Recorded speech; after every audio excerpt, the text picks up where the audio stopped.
Okay, everybody. So we've now factored with a leading coefficient of 1. We've learned how to do that. We've learned how to factor out a greatest common factor, a GCF. All right, and we've also learned how to factor by grouping. Now it's time to kind of tie all that together.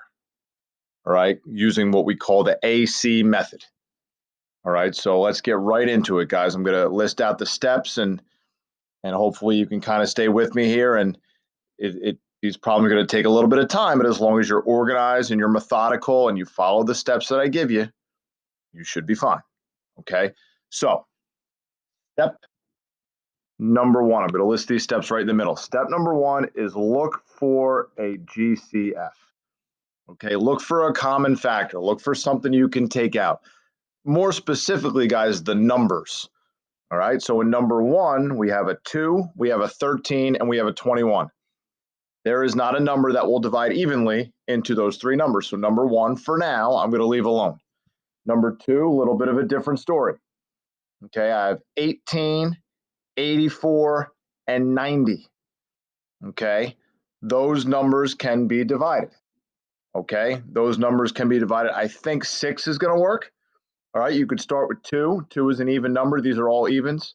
Okay, you could start with 3, but I'm pretty sure 6 works here. Okay, get out your calculators. Stay with me here. So this would be 6 parentheses 18 divided by 6 would be 3b to the second power plus 84 divided by 6. That's going to be 14. You can check your calculator if you don't believe me. And then 90 divided by 6 is 15. Okay. So that's step number 1. See if there's a GCF. See if you can shrink it. Right. I'll put shrink in parentheses. Okay. So that's step number 1. All right. I'm just going to make a little adjustment in number 2. Not really an adjustment. All right. I'm just going to put the 6 off to the side. All right. And we'll bring that back later. I'll show you how that comes back in later. All right. Now, step number 2. Okay. Here's where the AC of the AC method comes in. Multiply, of course. Multiply A and C. Now, what do I mean by A and C? Okay. I'm talking about the coefficients, guys. The coefficients, you got A, you got B, and you got C. Over here, you got, now we changed it, right? We shrunk it. We got A, we got B, and we got C. All right, so I'm going to multiply A with C. I'll get a different color here. We'll do 2 times 21, which is 42. And over here, I got 3 times 15, which is 45. Okay, so we multiply the A with the C. Step number 3. Okay, we've done this already. Actually, we're going to list out all the factors. Okay, so I got 42. I'm going to list out the pairs of numbers that multiply to make 42. 1 and 42, obviously. 2 and 21. 3 and 14. 4 doesn't work. 5 doesn't work. 6 and 7. Okay, over here I got 45, so I got 1 and 45. 2 doesn't work. Why am I writing 2? 2 doesn't work. 3 and 15. 4 doesn't work. 5 and 9. Okay, step number 3, list out all the factors. Step number 4, find the pair that adds to B. We're going to find the pair that adds to B. Okay, so in number 1, I got my pairs listed right here. Okay, the pair that I'm going to use is the 6 and the 7 because the 6 and the 7 add to make the 13 in the middle. That's what we want. Okay, over in number 2, the pair I'm going to steal is the 5 and the 9 because the 5 and the 9 add to make 14. Okay, now let's just say you were listing out your factors, right? And you were looking for the pair that adds to B and you can't find one. Well, that means one of 2 things, guys.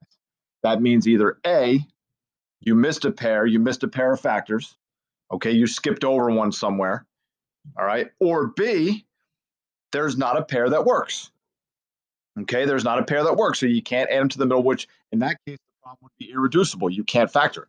Okay, now, once you have the pair that works, okay, now you're going to do what I call splitting the middle term. All right, so watch what happens. In number one, I'm going to bring the 2p squared down. This 13p is going to be split into 6p and 7p, okay, because that's the pair I picked, right? And then the 21 at the end doesn't change. In number two, I got 3b squared. That 14b in the middle, I'm going to split using the 5 and the 9, 5b and 9b, and then the 15 at the end stays. Okay. Now, let's just say going back to number one, guys, I got a 6 and a 7, right? If you split it with the 7p first and the 6p second, that's fine. Over here, if you put the 9b right here and the 5b right, if you switch them, that's fine. That's not gonna change anything. So don't feel like you have to do it a certain way. All right, and then guys, the last thing, you might even see this already, is you're going to factor by grouping. You're going to factor by grouping, okay, which is what we just learned how to do. So in this first problem here, I put those two terms in a group, these two terms in a group, okay? So these two numbers are both evenly divisible by 2. Right, I got a 2 and a 6. This has a p squared. This has a p, so you're able to take away a p from both. Remember, we're taking the lowest exponent, right? So a 2p goes on the outside, okay? These 2's would cancel. I started with 2 p's. I took away 1, so I'm left with 1p. Over here, 6 divided by 2 is 3, and the p's are going to cancel out, okay? Over here on the right side, I got a 7 and a 21. Those numbers are both evenly divisible by 7, so that's what's going to come out. The 7's here would cancel, leaving me with a p. 21 divided by 7 is 3. All right. If you remember when we talked about factoring by grouping, guys, this has to match that. They do. All right. So we're home free, guys. We can write our final answer here now. P plus 3 is going to make up one group, right? I like to call those the repeaters. Okay. The repeaters make up one group, and the other ones, this one and this one, I actually like to call them the leftovers. I have the repeaters and the leftovers. The leftovers make up the other group, the 2p plus 7. And you're done. Okay? There's your final answer. Okay, back to number 2. Okay, there's my first group. Here's my second group. Now, in this first group, 3 and 5 can't be evenly divided because they're prime numbers, but they do still both have a b. Okay, so I'm going to take a b away. All right, the 3 stays. Started with 2 b's, took away 1, so I'm left with 1. Over here, the 5 stays. These b's cancel, so I'm done there. Okay, over here, I got a 9 and a 15. Those numbers are both evenly divisible by 3. All right. 9 divided by 3 is 3. B, the b's got to stay. 15 divided by 3 is 5. All right, we got what we want because I got a 3b plus 5. I got a 3b plus 5. Okay, so the repeaters, in this case, the repeaters are 3b plus 5, right? They repeat, they make up one of the groups, and the leftovers are b and plus 3. B and plus 3. Again, you're done. Okay.